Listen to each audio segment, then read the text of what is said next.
Kenapa sih hidup aku itu penuh dengan yang namanya perundungan, dan juga kenapa sih orang-orang tuh gak suka ngelihat aku gitu kan?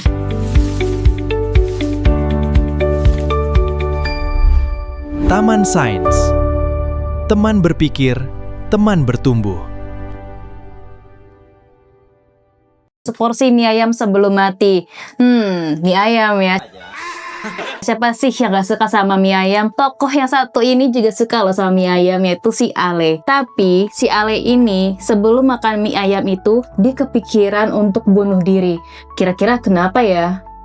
Oke, jadi si Ale ini memiliki perawakan yang besar, terus habis itu kulitnya hitam, dan dia tuh katanya tuh sering bau badan dan sering disebut sebagai genderuwo. Padahal ya si Ale ini tuh orangnya baik banget loh. Dia tuh selalu membantu teman-teman kantornya. Saking baiknya, dia pernah dituduh mencuri peralatan kantor. Padahal temannya sendiri yang menjebak si Ale. Singkat cerita, si Ale ini akhirnya kayak ngerasa, kenapa sih hidup aku itu penuh dengan yang namanya perundungan, dan juga kenapa sih orang-orang tuh gak suka ngelihat aku gitu kan. Nah, suatu ketika di hari sebelum ulang tahunnya, Ale itu kepikiran untuk melakukan bunuh diri. Tapi cara dia bunuh diri itu dengan meminum pil dari psikiater yang dia pernah datangin. Jadi itu dia tuh pengen overdosis gara-gara obat gitu. Karena rasa inginnya untuk bunuh diri itu semakin kuat, maka pada malam harinya tuh dia mau meminum obat dari si psikiater itu 1 botol penuh. Tetapi sayangnya dia tuh tidak mati juga. Sampai di pagi harinya, tepat hari ulang tahunnya, dia tidak merasakan nyawanya melayang, ataupun kayak misalkan udah tanda-tanda malaikat mau cabut nyawa dia, tapi ternyata tidak gitu kan. Akhirnya dia kepikiran, kenapa aku nggak makan mie ayam aja ya gitu kan.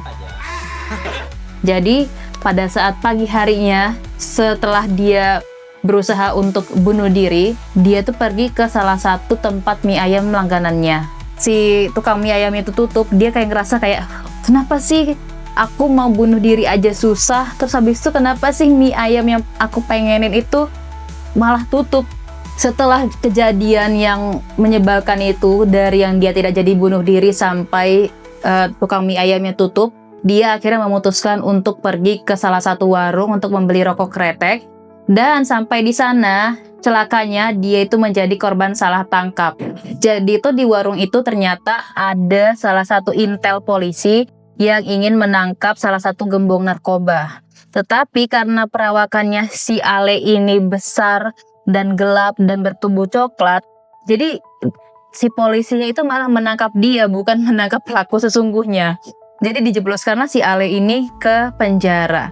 Keesokan harinya pun, setelah polisi mengatakan kalau si Ale ini tidak bersalah, dan si polisi mengatakan ternyata mereka salah menangkap orang, Ale itu sebenarnya tuh pengen ngotot, ya iyalah, kalian salah nangkap orang, aku cuma mau beli rokok kretek bukan beli narkoba gitu kan. Akhirnya setelah dia dibebasin, dia tuh jadinya agak mager untuk balik ke apartemennya.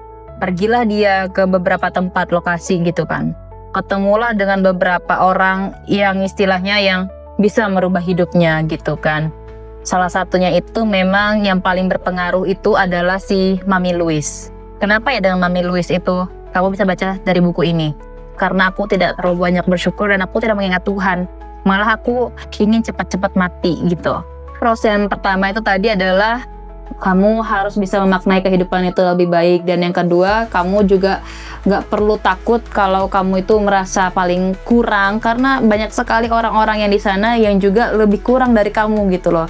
Jadi kamu gak perlu khawatir. Dan yang cons-nya itu adalah kalimat-kalimat yang di sini tuh agak sedikit lebay. Jadi ya aku harap kalian bisa sedikit enjoy ya untuk membaca ini. Terus yang kedua, ada salah satu buku yang pernah aku baca, dan kira-kira tuh dia hampir mirip dengan bacaan ini. Tapi kalau misalkan pun kalian merasa itu tidak mirip, boleh banget ya untuk diberikan komentarnya. Oke, sekian dari aku.